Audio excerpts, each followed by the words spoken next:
Police পরিচয়ে সাভারে বর্তমান বাণিজ্যমন্ত্রী আহসানুল ইসলাম টিটুর ব্যক্তিগত আর্থিক প্রতিষ্ঠানে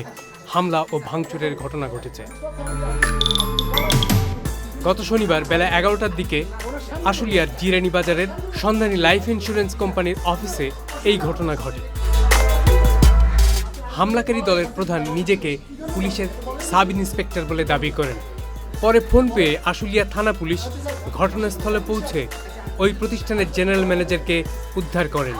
এবং ঘটনার তদন্ত শুরু করেন।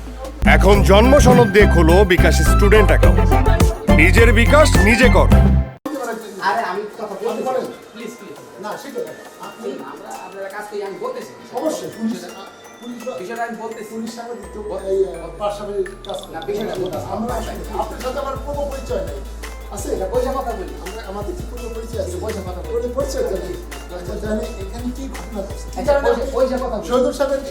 এই গলায় ধরলেন কি আচ্ছা পয়সা কথা বলি আমি একটু আমাকে এটা উত্তর দেন প্লিজ আমি অবশ্যই দিব স্যার অবশ্যই দিব না অবশ্যই আপনি বলতে স্যার আপনাকে অবশ্যই স্যার স্যার আমি আপনাকে অবশ্যই দিব আসেন অবশ্যই না অবশ্যই আপনি বলতে স্যার আপনাকে অবশ্যই স্যার স্যার আমি আপনাকে অবশ্যই দিব আসেন আমি আমার কেন কথা বলবো স্যার সাথে কে ছিল স্যার স্যার আচ্ছা দেখি যে সবই পরে তখন ফোন এলো স্যারের মোবাইল সব আটকে রাখছিল পরে তখন মোবাইল দিচ্ছে পরে অনেকের সাথে ফোন দিয়ে কথা বলে ছেলের কাছে ফোন দিচ্ছে এর আগে কাউরে ফোন দিলে নাই কোথাও উঠতেও দেয় না পরে আমার সাথে এই অবস্থা আমি বুঝতে পারলাম যে পরে আমার পরে পরে ফোন দিচ্ছে বলতে রেখেছি পরে ফোন দিচ্ছে পরে ফোন দেওয়ার পরে এই পরে স্যার এই বিভিন্ন জায়গায় ফোন দিয়ে এরা কিন্তু আমার কোথাও যোগাযোগ করতে পারে এবার ভাই ওই যে আমাদের এই যে চ্যানেলের প্রতিনিধি ভাই শুনতেছেন আপনি এখানে কি জন্য আসছেন একটু শুনবেন আচ্ছা স্যার স্যার একটু বলেন থানা থেকে পাঠানো হয়েছে কি একটু জান একটু এই যে সন্ধানী লাইফ ইন্স্যুরেন্স জিরানি শাখায় আসছেন কি জন্য আসছেন টাকা আছে আমাদের থানা থেকে বন্ধ দেওয়া হয়েছিল হ্যাঁ এটা আমাদের এক সাবেক সরকার হ্যাঁ তাহলে তুমি আছে রবিউল ইসলাম উনি সন্ধানী লাইফ ইন্স্যুরেন্স আছে ওইটা কি সমস্যাটা তৈরি হয়েছে আপনি এসে কি সমস্যা আমি এসে দেখলাম ম্যানেজার শহীদ স্যারের সাথে কথা বললাম ওনার সাথে আমার কেন্দ্রীয় স্যারের সাথে কথা বললাম ওনাদের মধ্যে একটা যে কিস্তির টাকা নিয়ে ব্যাংক বিমার টাকা নিয়ে ওনার এক শিক্ষক হ্যাঁ পুরনো শিক্ষক স্কুলে উনি টাকা জমা করছিল আরে এটা ধরুন এটা ইম্পর্টেন্ট 1 মিনিটের জন্য শেষ হয়ে যাওয়ার পর টাকাটা 40,000 টাকার মতো সেটা উনি ওর সামনে বলেছে যে এটা 15 তারিখের মধ্যে দিয়ে দেওয়ার কথা এইভাবে ভিডিও করে বলছে যে পাওনাদার যে আমাকে না ওই যে আসলে থানা থেকে অফিসার আছে উনি টাকাটা দিয়ে দেওয়ার ব্যবস্থা করে বলছে উনি বলছে টাকাটা পাবেন কিন্তু তার আগে ওনার সাথে একটু মিসবিহেভ হয়েছে আচ্ছা মিসবিহেভের কারণে ওনার গলা চেপে ধরছে এটা আপনি পুলিশের আইনে কি বলেন উনি তো স্বীকার করেছেন উনি করছেন অপরাধ করছে আপনার সামনে স্বীকার করেছে তারপরে এই যে চেকটা ভালো আপনি যদি এখানে সাথে আসতেন আপনি তাহলে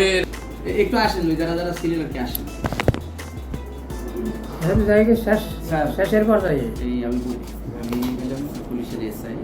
কোথায় আছে police telecom police telecom headquarter হ্যাঁ রাজাবাগ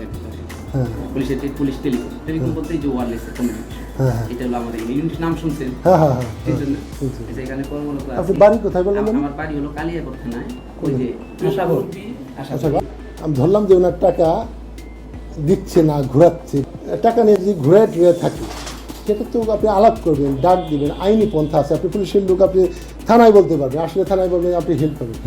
আইসে আপনি এখানে গায়ের জুড়ে গলায় ধরে মারে ফেলতে চাইবেন এটা সে দম পায় না সে বক্তব্য দিচ্ছে আপনি পুলিশের সাথে এটা যেটা হিসিংটা হয়েছে মিস আন্ডারস্ট্যান্ডিং হয়েছে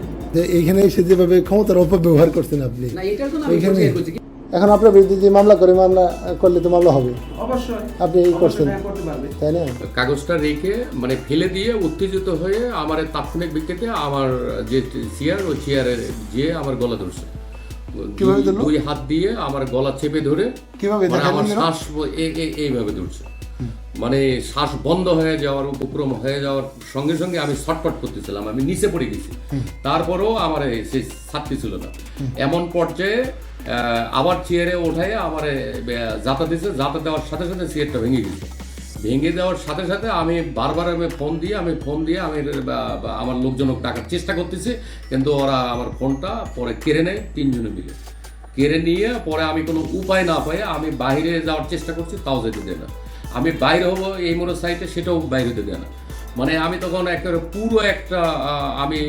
টেনশনে পড়ে গেলাম যে এরা তো আসলে পুলিশ না, এরা পুলিশ না, আমার হয়তো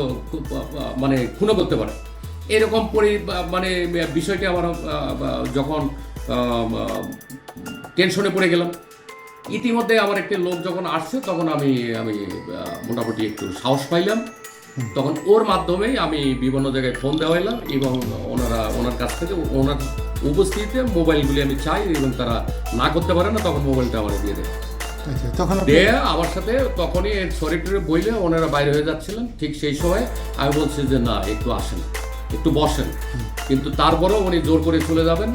আমি এবং আমার একজন প্রশাসন মানে একজন কর্মকর্তা বোঝাই আবার আমি ভিতরে ঢুকাইছি এবং আমি প্রশাসন মানে বিভিন্ন জায়গায় ওনাকে আপনি আসলে থানায় অবহিত করছেন? অবহিত করছি। অবহিত করার পরে কি যে ওনারা আসছে না? আচ্ছা আচ্ছা আচ্ছা, ওনারা আসার পরে ওনাদের কাছে কি করলেন, কি আপনি আমাকেও জানাইছেন, তাই তো? আমি আপনারাও জানাইছেন, যেহেতু বিষয়টি একটু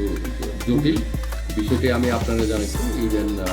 এটা আইনি হেল্প চান তো আপনি, তাই না? আইনের সহযোগিতা নেওয়ার জন্যই মূলত হলো আমি প্রশাসনকে জানাইছি। তবে পুলিশ পরিচয় দানকারী এসআই রফিকুল ইসলামের বিরুদ্ধে কী ব্যবস্থা নেওয়া হয়েছে সেটি এখনো পর্যন্ত জানা যায়নি। Saiduzzaman Dipu, channel I.